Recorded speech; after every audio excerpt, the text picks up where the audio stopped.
కొడితే కొట్టాలిరా సిక్స్ కొట్టాలి అడితే ఆడాలిరా రప్పాడాలి దొరికితే జైలుకి వెళ్ళాలి. అటు చూడరా పోలీసులు వస్తున్నారా దొరికిపోతామేమో. అది పోలీస్ వ్యాన్ కదరా అంబులెన్స్. అలా ఈ పిరికొట్టపై తలనొప్పి అయిపోయింది. పోస్ట్ మ్యాన్ వాచ్మ్యాన్ ఎవరు కాకి డ్రెస్ వేసుకున్నా సరే పోలీస్ పోలీస్ అని అరుస్తున్నాడు. వీడి వల్ల మనం ఇరుకునేలా ఉన్నాం. మళ్ళీ ఇంకోసారి ఎప్పుడైనా అయ్యో అన్నామంటే నోటి మీద కొడతాం జాగ్రత్త. ఏమైంది? స్కూల్ బిల్డింగ్ కూలిపోయి పిల్లలందరికీ దెబ్బ తగిలేదు సార్.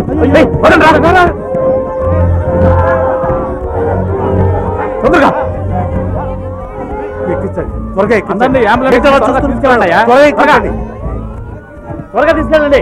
ఏ సార్ బిల్డింగ్ వీక్ గా ఉందని ముందే రిపోర్ట్ చేయొచ్చుగా. ఎన్నిసార్లు చేయమంటారండి? ఇప్పటికే చాలా సార్లు చేశాం.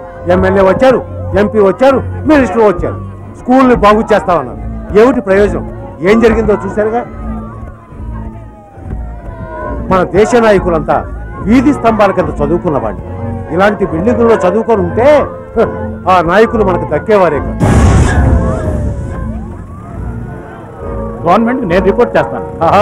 మీరు రిపోర్ట్ చేసి వాళ్ళు కొత్త బిల్డింగ్ కట్టాలని నిర్ణయించుకునే లోపు ఈ బిల్డింగ్ కూడా కూలిపోయి మరికొంతమందికి గాయాలు.